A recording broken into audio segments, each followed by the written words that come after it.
स्वामी जी एक और चीज जोड़ लेते हैं जरा इसमें। फोर्थ स्टेज का कैंसर। जी स्वामी जी, तंबाकू, गुटखा और स्मोकिंग, इसकी वजह से भी ओरल और लंग कैंसर एक बड़ी समस्या है।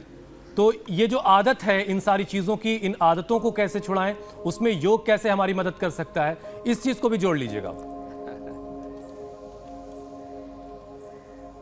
तो जिनको तम्बाकू खाने की आदत है उनके लिए हमने तो एक तो हरड़ बटी हम बनाते हैं, उसको लें। उसके लिए हमने बोला था वो लौंग, इलायची, दालचीनी, सौंफ, मुलेठी, ये थोड़ा मुंह में डाल करके थोड़ा तेल चबा लें, इससे आदत छूट जाती है।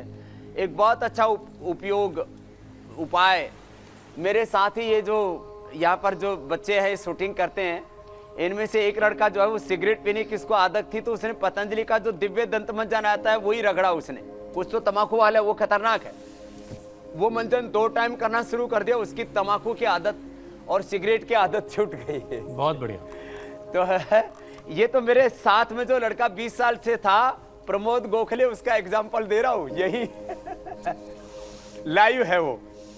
तो भस्त्रिका, ये छोटे छोटे उपाय हैं, इनको करें। ये आगे और भी उपाय मैं बताऊंगा। भस्त्रिका ये 5 से 10 मिनट का करना होता है कैंसर वालों को। जितना ऑक्सीजन की सप्लाई ज्यादा होगी उतना कैंसर कम होगा। दूसरा कपालभाति, किसी भी तरह की शरीर में गांठें बन जाती हैं, ब्रेन में कैंसर है, यूट्रस में, ओवरी में, प्रोस्टेट में, ब्रेस्ट में, कहीं पर भी बॉडी में गांठ है, कपालभाति आधा से 1 घंटा, अनुलोम विलोम आधा घंटा, ये करने से गांठ डिजोल्व होनी शुरू हो जाती है। 1 से 3 महीने में गांठ पूरी तरह से अपने आप डाइल्यूट हो जाती है, पिघल जाती है। जबरदस्त लाभ है। कपालभाति, अनुलोम विलोम, ये दोनों आधा घंटा से लेकर के 1 घंटा कपालभाति और अनुलोम विलोम तो दिन भर मैंने देखा कैंसर के रोगी करते रहे और 4th स्टेज तक के कैंसर के रोगी अच्छे हो गए। खान पान पर नियंत्रण जरूरी है। तंबाकू के साथ साथ ज्यादा चाय, ज्यादा कॉफी, ज्यादा नमक खाना, junk food, fast food, preserve food, इससे तो बचना पड़ता है इंसान को। तो ये बहुत जबरदस्त है कपालभाति। तो खान पान के ऊपर विशेष ध्यान देना पड़ेगा। और तम्बाकू जो आपने बताया, शराब बताई, इनसे तो बचना ही पड़ेगा। जंक फूड, फास्ट फूड से बचना ही पड़ेगा। एकदम तनाव मुक्त जीवन जीना पड़ेगा, अपने आप को व्यवस्थित करना पड़ेगा। तो कपालभाति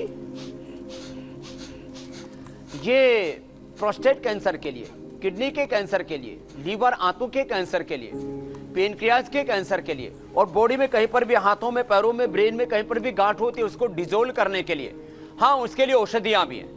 वो भी मैं कपालभाति तो मीनाक्षी जी कर लेंगे, मैं थोड़ा बता देता हूं। शिला सिंदूर 4 ग्राम, ताम्र भस्म 1 ग्राम, हीरे की भस्म 600 मिलीग्राम से लेकर के 1 ग्राम अधिकतम, और उसमें प्रवाल पंचामृत, गिलोय 7, संजीवनी वटी 10 ग्राम, और किसी को जो है बहुत ज्यादा गांठ है तो उसमें पुनर्नवादी मंडूर भी दे देते हैं। ये 60 पुड़िया बना के सुबह शाम एक पुड़िया खिलाते हैं।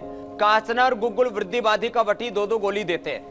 और ये जो गोधन अर्क है, जो गाय है, आज हम आपको लाइव बताएंगे। बचपन में हम निकाला करते थे छोटी बछिया का गोमूत्र, ये गोधन अर्क जो है ये तो तैयार करते हैं हम, यहीं पर उसका प्लांट है इस गौशाला में।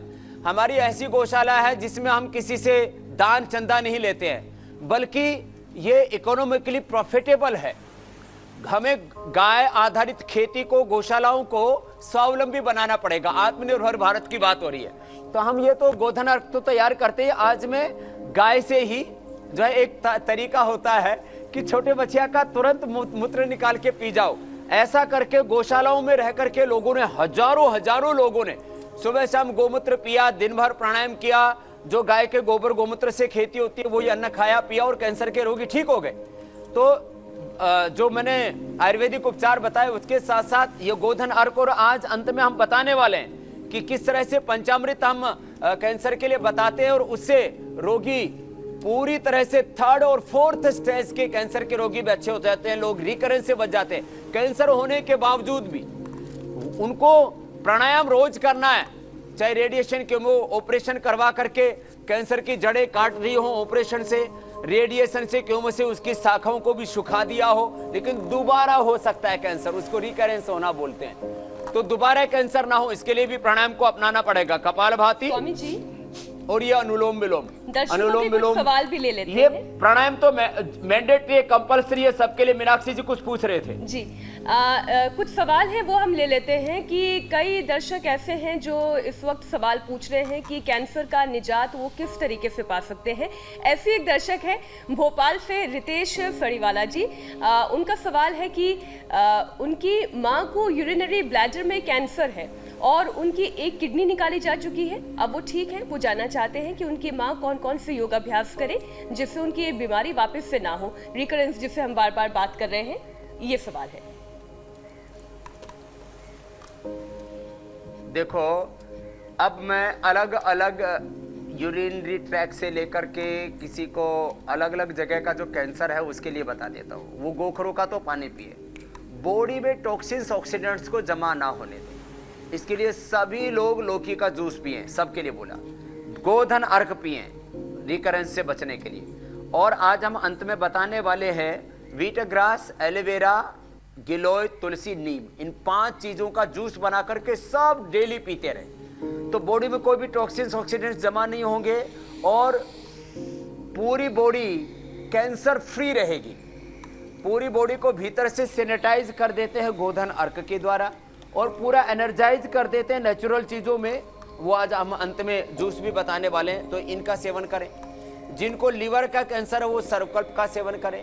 जिनको ब्रेस्ट का कैंसर है और लंग का कैंसर है वे जरूर से माताएं बहनें शतावर चूर्ण 1-1 चम्मच खाएं जो ब्रेस्ट कैंसर से जूझ रही हैं या ब्रेस्ट कैंसर ठीक हो चुका है, नहीं तो दूसरी ब्रेस्ट में आ जाएगा, फिर मल्टीपल ऑर्गन्स में फैल जाएगा। जिनको लंग का कैंसर है वे श्वासारी दूध में हल्दी, शलाजी, च्यवनप्राश का सेवन जरूर करें। जिनको ब्लड कैंसर है वो ये पंचामृत जूस जो हम बताने वाले इसका सेवन करें। जिनको भी कहीं पर भी शरीर में गांठें हैं वो सुबह 2 ग्राम हल्दी जरूर लें। ये देखो, ये हल्दी है, पूरा खेत हल्दी का है मेरे बाईं तरफ आप देख रहे हैं। ये हल्दी, ये अदरक, ये तुलसी, ये एलोवेरा, ये गिलोय अपने घरों में लगाएं और रोज पिया करें तो ये कैंसर का प्रिवेंशन भी है।